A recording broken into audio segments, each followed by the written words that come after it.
Happy Easter, everybody! Today we're going to be reading The Easter Bunny Comes to Australia.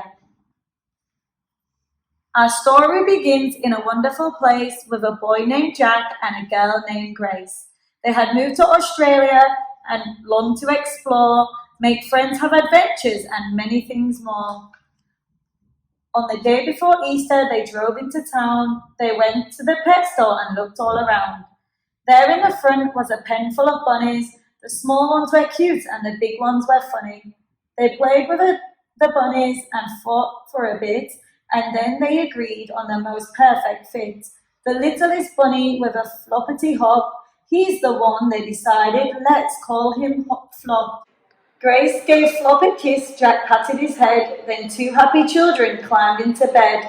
A soft evening breeze blew in through the window as Grace and Jack fell fast asleep on their pillow. But Flop had no time now to close his own eyes. He was preparing an Easter surprise.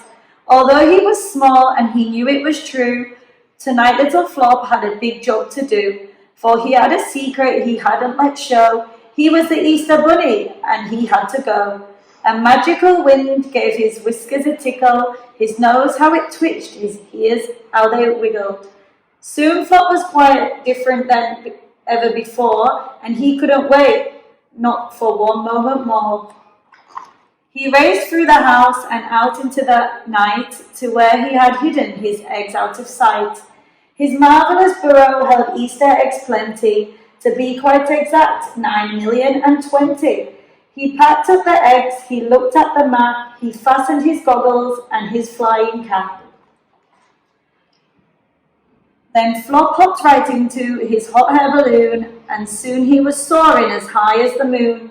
As he watched his first stop grow nearer and nearer, his Australian mission became even clearer. First, Flop balanced eggs on a tall building top, then went to the park spreading eggs as he hopped. He smashed a quick Easter six just for some fun and quietly hid chocolate eggs one by one. With big bounties here and giant jumps there, Flop hid Australia's eggs everywhere. He flew to the east, to the south, west and north. He crisscrossed the country, he raced back and forth. Sydney, Melbourne and Brisbane got treats, then Adelaide, Perth and Darwin were complete.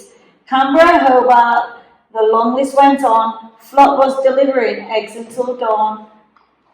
Finally, Flop found his very last stop. He came to your house with a bounce and a hop, and there he delivered his Easter surprises, chocolate eggs of all shapes and sizes. And when he had finished, he stopped for a rest. Yes, surely this Easter was one of the best. The morning sun rose on that bright Easter day, and Grace and Jack both woke up early to play. But when they went over to find their friend Flop, the door was wide open and his cage was unlocked. There were eggs to discover for Grace and for Jack, but now Flop was missing. They just wanted him back. They looked under their beds, they looked all around, but their new bunny friend just couldn't be found.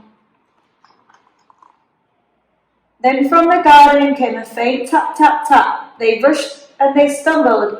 It had to be him. And then they found the baskets with something tucked in. It's Flop, they cried out, and they held him so close. Jack tickled his ears and Grace kissed his pink nose. Flop hugged the two children, his new friends so dear. Happy Easter, Australia. See you next year. Thank you for listening, boys and girls. I hope you have a happy Easter.